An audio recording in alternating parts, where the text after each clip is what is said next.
Taste the Daily. Kovai Codissia வளாகத்தில் இன்று இயற்கை வேளாண் மாநாட்டை தொடங்கி வைப்பதற்காக பிரதமர் நரேந்திர மோடி வருகை புரிந்துள்ளார்.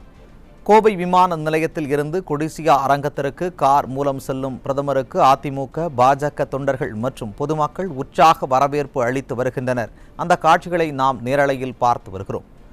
இதுகுறித்த கூடுதல் விவரங்களை தலைமை செய்தியாளர் ஜெயக்குமார் வழங்க கேட்கலாம். வணக்கம் ஜெயக்குமார், கூடுதல் விவரங்களை வழங்கலாம். வணக்கம் சுரேஷ். கோவை விமான நிலையத்திலிருந்து சாலை மார்க்கமாக வந்து கொண்டிருக்கக்கூடிய பாரத பிரதமர் நரேந்திர மோடிக்கு கோவையிலே அனைத்து இந்திய அண்ணா திராவிட முன்னேற்ற கழகத்தைச் சேர்ந்த தொண்டர்கள், அதே போன்று பாஜகவை சேர்ந்த தொண்டர்கள் ஏராளமானோர், பல்லாயிரக்கணக்கானோர் வழிநெடுகும் நின்று பாரத பிரதமருக்கு மலர் தூவி வரவேற்றுக் கொண்டிருக்கிறார்கள். அந்த காட்சியை நாம் பார்த்து கொண்டிருக்கிறோம். கோவை விமான நிலையம் வந்திருந்த பாரத பிரதமர் நரேந்திர மோடியை அனைத்து இந்திய அண்ணா திராவிட முன்னேற்ற கழகத்துடைய பொதுச் செயலாளரும் சட்டமன்ற எதிர்க்கட்சி தலைவரும் முன்னாள் முதலமைச்சருமான புரட்சித் தமிழர் எடப்பாடி கே பழனிசாமி அவர்களும், அதே போன்று அனைத்து இந்திய அண்ணா திராவிட முன்னேற்ற கழகத்துடைய முன்னாள் அமைச்சரும் தலைமை நிலைய செயலாளர் எஸ் பி வேலுமணி ஆகியோர் மரியாதை நிமித்தமாக வரவேற்று சந்தித்தனர். கோவை தென்னிந்திய இயற்கை விவசாயிகள் கூட்டமைப்பின் சார்பிலே கொடிசியாவில் அரங்கிலே நடைபெறக்கூடிய மாநாட்டில் கலந்து கொள்வதற்காக பாரத பிரதமர் நரேந்திர மோடி இன்றைக்கு நேரடியாக கோவை வந்திருக்கிறார். இதற்கு முன்னதாக ஆந்திர மாநிலத்திலே புட்டபர்த்தி சாய்பாபாவுடைய அந்த நினைவிடத்திலே அவர் மரியாதை செலுத்தி அங்கு பல்வேறு திட்டங்களை தொடக்கி வைத்தது குறிப்பிடத்தக்கது.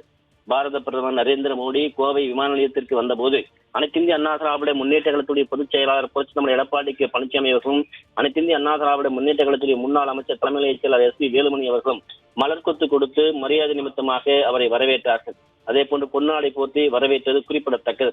2026 சட்டமன்ற தேர்தல் நெருங்கும் சூழ்நிலையில், ஒரு பரபரப்பான அரசியல் சூழ்நிலையில் தமிழகத்துடைய பல்வேறு பகுதிகளுக்கு அனைத்து இந்திய அண்ணா திராவிட முன்னேற்ற கழகத்துடைய பொதுச் செயலாளர் புரட்சித் தமிழர் எடப்பாடி கே பழனிசாமி அவர்கள் மக்களை காப்போம், தமிழகத்தை மீட்போம் என்கிற எழுச்சி பயணம் ஏறக்குறைய 174 சட்டமன்ற தொகுதியிலே தீவிர பிரச்சார எழுச்சி பயணம் மேற்கொண்டிருந்தார்.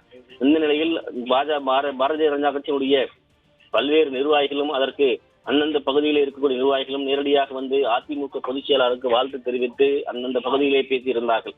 தற்போது கோவை வந்திருக்கக்கூடிய பாரத பிரதமர் நரேந்திர மோடி அவர்களுக்கு அதிமுக பொதுச் செயலாளர் புரட்சித் எடப்பாடி கே பழனிசாமி அவர்கள் விமான நிலையத்திலே வரவேற்றிருக்கிறார். தொடர்ச்சியாக அதிமுகவுடைய சட்டமன்ற உறுப்பினர்கள், அதாவது முன்னாள் அமைச்சர் சட்டமன்ற உறுப்பினர் பொள்ளாச்சி ஜெயராமன், அதே போன்று சட்டமன்ற உறுப்பினர் PRG அருண்குமார், அம்மன் கே அர்ஜுனன், AK செல்வராஜ் உள்ளிட்டோரும் அப்போது உடனிருந்தனர். கோவை விமான நிலையத்திலிருந்து பாரத பிரதமர் நரேந்திர மோடிக்கு சாலை முழுவதும் பல்லாயிரக்கணக்கான பொதுமக்களும் நிர்வாகிகளும் திரண்டு உற்சாகமாக வரவேற்பு அளித்துக் கொண்டிருக்கிறார்கள். அந்த காட்சியை நாம் பார்த்துக் கொண்டிருக்கிறோம்.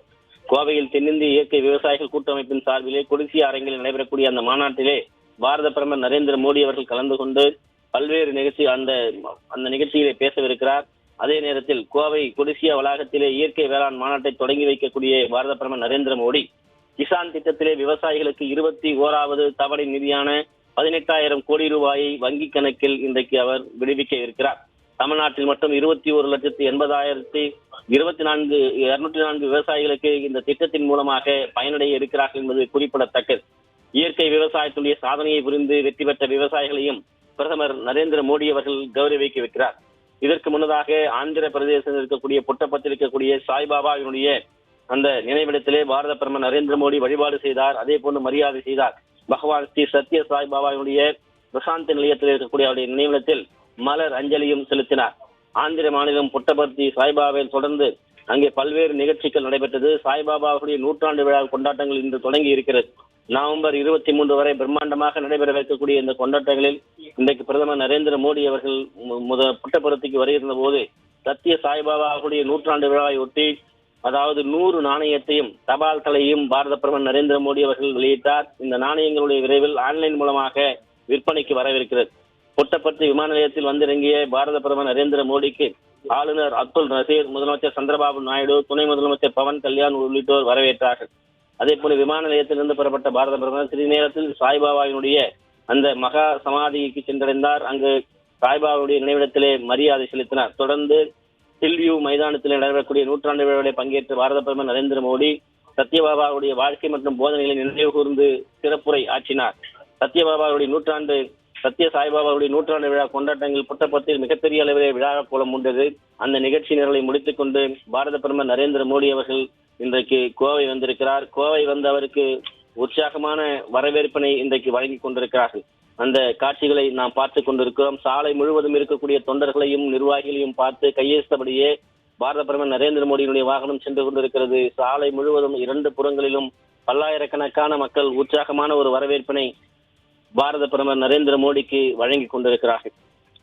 பாரத பிரதமர் நரேந்திர மோடி இந்த இயற்கை வேளாண் விவசாயத்தையும் விவசாயிகளுக்காக நடைபெறக்கூடிய இந்த மாநாட்டிலே பங்கேற்று விவசாயிகளுக்கான இந்த பல்வேறு நலத்திட்டங்களையும் அவர்களுக்கான அந்த விஷயங்களையும் இன்றைக்கு வெளியிடவிருக்கிறார். அந்த நிதி ஒதுக்கீடையும் அவர் விடுவிக்கவிருக்கிறார் என்பது குறிப்பிடத்தக்கது. பாரத பிரதமர் நரேந்திர மோடி வருகையை முன்னிட்டு கோவை மாநகர் முழுவதும் உச்சகட்ட பாதுகாப்பு பலப்படுத்தப்பட்டிருக்கிறது. குறிப்பாக பல்வேறு கலை நிகழ்ச்சிகளுக்கும் கொடிசியா வளாகத்திலே ஏற்பாடு செய்யப்பட்டிருக்கிறது. இதிலே கலந்து கொண்டு பாரத பிரதமர் நரேந்திர மோடி அவர்கள் உரையாற்றவிருப்பது குறிப்பிடத்தக்கது. சுரேஷ்,